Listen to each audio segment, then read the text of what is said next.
Helena sedang berdiri di depan jendela dengan wajah sedih. Justin menghampirinya dan dengan rasa heran bertanya, "Ada apa ibu? Kenapa menangis?" Helena memberitahu Justin kalau dirinya baru 16 tahun ketika ayahnya, Nikator, dikalahkan oleh Chandragupta Maurya. Dan untuk perdamaian, Nikator mengorbankan Helena dengan menikahkannya dengan Chandragupta tanpa bertanya apakah dia mau menikahi Chandragupta atau tidak. Bagi Sampora Chandragupta aku adalah piala kemenangan, dan tetap menyandang status itu sampai akhir hayatnya. Ayahku dan suamiku tidak menghormatiku, tapi aku punya harapan dari anakku, tapi sekarang kupikir dia tidak lagi menghormatiku. Dia tidak akan membalas dendam atas apapun yang terjadi padaku. Sambil berkata begitu Helena menangis dan jatuh terduduk di kursi. Justi bergegas menghampirinya dan berkata, "Ibu, aku berjanji padamu, saatnya akan tiba untuk kita memerintah mereka." Mendengar itu, Helena tersenyum. Persiapan untuk pergi ke Patliputra sudah dimulai. Semua orang sibuk bersiap. Chanakya dan Radagupta sedang berbincang-bincang. Radagupta berkata, "Anda menyelamatkan Ashok tapi dia kabur begitu saja." Chanakya menyahut, "Sangat susah untuk memahami dia." Tiba-tiba terdengar suara Ashok menyela, "Sangat susah juga untuk memahami Anda." Chankay dan Radagupta menoleh ke arah datangnya suara.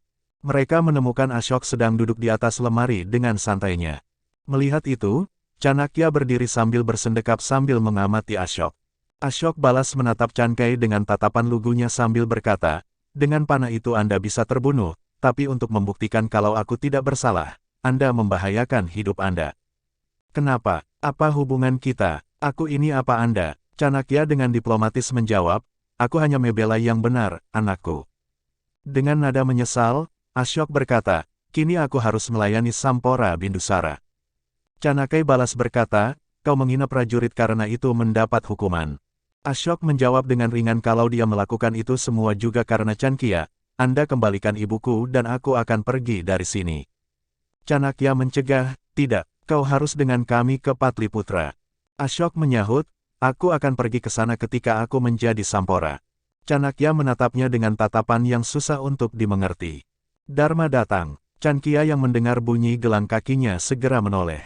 Dharma memandang ke arah mana Chankya dan Radagupta menatap sebelum menoleh padanya. Dia terkejut melihat Ashok duduk di atas lemari. "Ashok." Ashok pun tertegun melihat Dharma, matanya berbinar-binar penuh bahagia. Dharma menghampiri Ashok dan menyuruhnya turun. Ashok masih tertagun. Dharma memintanya turun sekali lagi. Lalu dengan gesit Ashok meloncat turun dari atas lemari dan mendarat tepat di depan Dharma. Dengan penuh haru ibu dan anak itu saling berpelukan. Chanakya yang melihat itu ikut terharu. Sambil melepas pelukannya, Dharma berkata, "Nak, mulai sekarang kau harus mendengarkan perintah Acari." Ashok menuding ke arah Chanakya dengan tatapan menuduh, "Dia memaksamu mengatakan ini, Bu." Dharma menjawab, "Tidak, Nak. Bagiku keselamatanmu adalah yang paling penting. Aku telah memberinya tanggung jawab atasmu. Seseorang yang dapat menempatkan hidupnya dalam bahaya demi dirimu akan membuatmu menjadi orang hebat." Ashok hendak membantah, tapi Dharma tidak memberinya kesempatan, dia memikirkan dirimu dan Magadha saja. "Berjanjilah padaku, Ashok, kau akan menuruti semua perintah Acari." "Berjanjilah." Dharma mengulurkan tangannya. Ashok menatapnya lama sekali. Dharma menunggu dengan tangan menggantung di udara. Tak tega menolak permintaan ibunya, Ashok kemudian menggenggam tangan Dharma dan berjanji kalau dia akan menuruti apapun yang diminta Dharma. "Keinginanmu adalah perintah bagiku. Tugasku adalah mengikuti kata-katamu. Saya akan melakukan apapun yang kau suruh. Tapi, apakah aku tidak bisa berkata tidak pada Acari selamanya?" Dharma tersenyum, "Ketika kau bingung saat menegakkan keadilan, turutilah kata hatimu." Dharma melepas genggaman tangan Ashok dan pergi meninggalkannya dengan wajah sedih. Ashok mengejarnya, tapi Radagupta menarik tangannya. Ashok menatap Radagupta dengan garang, tapi saat melihat Chanakya, tatapannya meredup. Dan dia tanpa diperintah melangkah mendekat. Chanakya memberitahu Ashok kalau ibunya akan datang ke Patliputra juga. Ashok terlihat senang. Chankaya melanjutkan kalimatnya, "Tapi kau tidak akan bertemu dengannya. Kau juga tidak boleh memberitahu siapapun tentang dia. Kau tidak punya hubungan apapun dengannya." Ashok dengan sedih berteriak memanggil ibunya, "Ma." Dharma menghentikan langkahnya mendengar panggilan Ashok dan menangis sedih.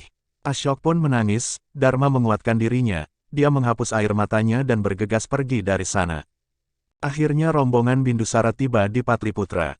Sepanjang perjalanan, rakyat mengeluh-elukan rajanya. Ashok dan Dharma meski dalam barisan berbeda terlihat berjalan dalam rombongan itu. Nur dan Helena duduk di atas tandu. Sesekali mereka mengintip keluar melihat keriuhan massa. Di istana, Ratu Carumitra menyambut rombongan Sampora. Acari Canakya turun dari kudanya dan menyentuh tanah Patliputra sambil berkata kalau bertahun-tahun lalu dia berjanji akan hidup demi tanah ini. Hari ini, aku membawa seseorang yang akan menjagamu. Di belakangnya, Ashok memasuki istana berdampingan dengan Rada Gupta. Rada mengingatkan Ashok kalau dia bukan Sampora di sini, tapi tahanan. Ashok dengan penuh percaya diri menyahut, bagaimana kalau aku segera menjadi Sampora di sini? Mendengar itu, Rada Gupta hanya tersenyum penuh arti. Dharma bersama para dayang memasuki gerbang istana. Dia lewat di samping Canakya tapi tidak menyadari keberadaannya. Canakya menegurnya, apakah Anda tidak suka berada di sini, Dewi? Dharma memberitahu kalau bertahun-tahun dirinya melindungi Ashok dari semua ini. Saya tidak tahu apakah saya melakukan hal benar atau salah, Acari. Tapi saya tidak ingin keputusan ini menjadi kesalahan terbesar saya. Tanpa menunggu sahutan Canakya, Dharma bergegas melangkah. Ratu Carumitra melakukan arti untuk menyambut Bindusara. Semua menanti dengan sabar hingga upacara selesai. Ratu Nur terlihat kesal. Dharma yang menyaksikan upacara itu terlihat cemas. Carumitra sendiri terlihat bahagia. Setelah arti selesai, Carumitra berkata kalau dirinya sangat senang Sampora sudah kembali. Apalagi dia terlihat fit dan tiada kurang suatu apa. Bindusara tersenyum, lalu dia menggandeng Carumitra memasuki gerbang istana. Rada Gupta membawa Ashok ke kandang kuda. Ashok bertanya mengapa dirinya ke sini. Dia memuji kalau kuda di istal itu bagus-bagus, hanya aja dia tidak tahu, untuk apa dia dibawa ke kandang. Rada memanggil Yadupati, juru kunci istal. Rada memberitahu Yadupati kalau Ashok akan bekerja di kandang kuda sebagai hukuman. Ashok kaget, apa? Tapi mereka bau. Rada Gupta berkata kalau itu adalah tugas Ashok untuk membersihkannya. Tanpa pamit, Rada Gupta meninggalkan Ashok. Yadupati bertanya siapa nama Ashok. Dengan angkuh Ashok menjawab kalau namanya Sampora. Mendengar Ashok menyebut namanya, anak-anak yang bekerja di istal menertawakannya. Yadupati terlihat sabar walaupun sedikit kesal berkata kalau dirinya akan melihat Sampora seperti apa Ashok. Dia menyuruh Ashok memberi makan kuda Gulbusa. Anak-anak tertegun. Salah seorang anak bernama Bavin menyela, tapi Gulbusan. 2. Yadupati menyuruhnya diam. Dia menyuruh anak itu mengantar Ashok memberi makan kuda Gulbusan. Ashok mengambil pakan kuda lalu mendekati kuda putih yang meringkik tegang. Ashok mendekati kuda itu dari belakang dan memanggil namanya. Telinga kuda langsung tegak. Ashok berkata kalau Gulbusan beruntung mendapat makan dari tangan Sampora masa depan. Tanpa peringatan Gulbusan menendang Ashoka hingga Ashoka terpelanting dan jatuh di atas kotoran kuda. Yadupati dan semua anak-anak tertawa, hanya anak yang membantu menunjukkan kuda Gulbusan saja yang terlihat prihatin. Ashok menatap Yadupati dan anak-anak yang menertawakannya. Merasa tertantang, Ashoka mencoba lagi. Kali ini pun sama, Gulbusan menenang Ashoka sampai dia memecahkan kendi air. Anak-anak bergantian memberitahu Ashok kalau Gulbusa adalah kuda kesayangan Bindusara dan hanya Bindusara yang mampu mengendalikannya. Mendengar itu Ashok mendekati Gulbusan dari depan. Dia bertanya Pat Asi kuda apakah Bindu yang menaikinya atau dia dinaiki Bindusara. Dengan keangkuhannya yang sudah menjadi ciri khasnya, Ashok berkata kalau suatu saat Gulbusan akan berada di bawah kendalinya. Bindu masuk ke kamarnya. Dia melepas atribut kebesarannya satu persatu dan memberikannya pada pelayan. Dia kemudian hendak berbaring di tempat tidur. Tapi ketika dia sudah duduk di tepi ranjang dan hendak menarik badannya, dia menjerit kesakitan. Dharma mendengar jeritan itu. Cepat-cepat dia berlari menghampiri Sampora. Dharma melihat luka Bindu kembali mengeluarkan darah.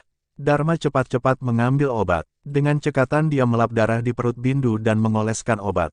Dharma menenangkan Bindu. Bindusara mengerang kesakitan sambil mencengkeram tangan Dharma. Dharma menjadi gugup dan tegang.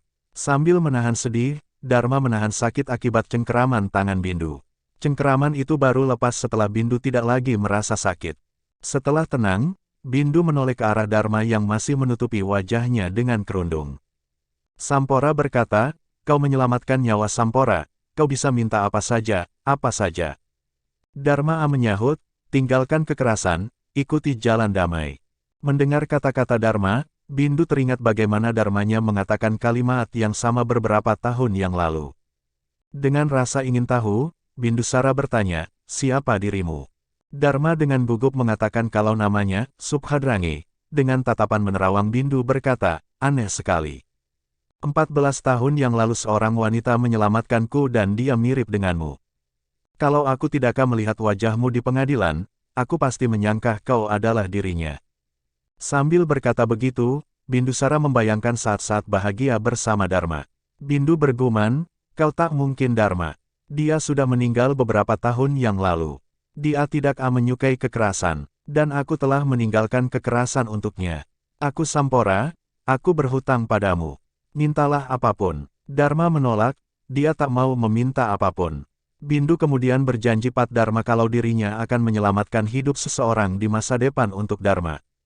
Ratu Nur datang, Dharma segera menutupi wajahnya rapat-rapat. Nur meminta semua orang pergi. Setelah hanya berdua dengan Bindu, Nur berkata kalau setiap kali melihat Dharma, dia merasa tidak suka. Bindu mengatakan kalau Dharma menyelamatkan hidupnya. Nur berkata kalau itu sudah tugasnya, Anda tidak perlu merasa berhutang apapun. Bindu menyela, ini aneh, kau marah padanya tapi tidak pernah merasa cemburu pada Dharma. Mendengar kata-kata Bindu, Nur tersenyum di depannya, tapi melirik geram tanpa setahu Bindu. Helena memanggil Bhavin dan menanyainya tentang Ashok, apakah Ashok ada bicara? Bhavin menjawab, ya. Helena dengan antusias bertanya, dengan siapa? Bhavin menjawab dengan Gulbusan. Helena bertanya siapa Gulbusan? Bhavin mengatakan kalau Gulbusan adalah kuda Sampora. Helena berkata kalau dia bisa membebaskan Bhavin, tapi dengan syarat dia harus mencari informasi secara detail tentang Ashok. Untuk itu Bhavin harus menjadi temannya, menanyakan misinya, dan mencari tahu apa hubungan Ashok dan Chanakya. Setelah mendengar perintah Helena secara detail, Bhavin pergi. Sepeninggal Bhavin, Helena berkata pada Justin, kalau sampai Bhavin tidak melakukan apa yang mereka suruh, mereka akan menghabisinya. Ashok dan Bhavin tidur di depan kandang kuda. Bhavin sudah nyenyak tertidur. Tapi Ashok tidak dapat tidur karena bau. Ashok memanggil Bhavin, tapi Bhavin tidak terbangun. Akhirnya Ashok mengusir sepi dengan bicara pada Gulbusan. Pada Gulbusan, Ashok mengadu kalau Chanakya menjebaknya dengan denda yang sangat banyak sehingga dia harus membayar sepanjang denda itu sepanjang hidupnya, tapi dia akan berupaya untuk melarikan diri dari tempat ini. Gulbusan, aku tahu kau ingin bebas juga, katakan yang sebenarnya, apakah kau tidak merasa sesak nafas di sini? Ashok berkata kalau ibunya berkata. Ashok tak mampu melanjutkan kalimatnya, dia terlihat sedih dan memanggil Dharma dengan penuh kerinduan. Ma, di tempatnya, Dharma melihat bulan dan merasakan kerinduan Yanak sama seperti yang dirasakan Ashok. Dharma hanya bisa menangis sedih. Di istal Ashok memanggil Dharma dan berniat menemukannya. Ashok pamitan pada Gulbusan, dan melarangnya memberitahu siapapun kalau ada yang bertanya. Dengan mengendap-endap Ashok pergi dari istal.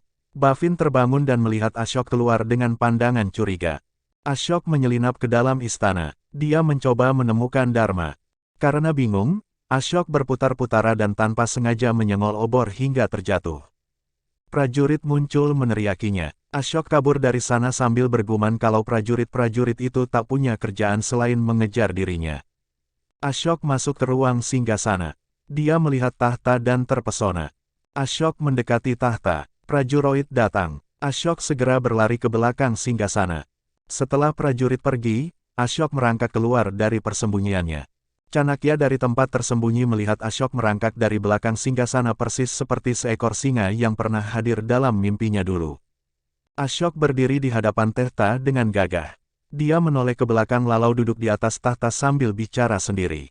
Ashok berkata, aku Sampora Vanraj memberi perintah agar Gulbusan dibebaskan. Aku menyuruh kalian menangkap Acari Chanakya dan mengharuskan dia membayar denda dan meminum kada buatan ibuku. Mendengar itu Chanakya tersenyum. Radagupta muncul di belakangnya dan bertanya, apakah Anda melihat Samta masa depan? Chanakya mengangguk, ya, tapi Ashok masih jauh dari tujuan yang ingin diraihnya. Aku berdoa pada dewa semoga aku bisa melihat dia menjadi Sampora. Di atas tahtanya Ashok sedang bergaya laksana seorang Sampora yang sedang mendengarkan kasus di pengadilan. Dharma sedang membuat ramuan di kamarnya ketika dia mendengar para prajurit ribut hendak menangkap anak kecil. Dharma langsung menduga kalau mereka akan menangkap Ashok. Tanpa pikir panjang, Dharma segera berlari keluar. Dia melihat prajurit hilir mudik. Dan ada Khorasan juga. Melihat Khorasan, Dharma menghentikan langkahnya. Dharma lupa tidak membawa selendang. Khorasan menoleh, dia terkejut, Dharma terlihat tegang.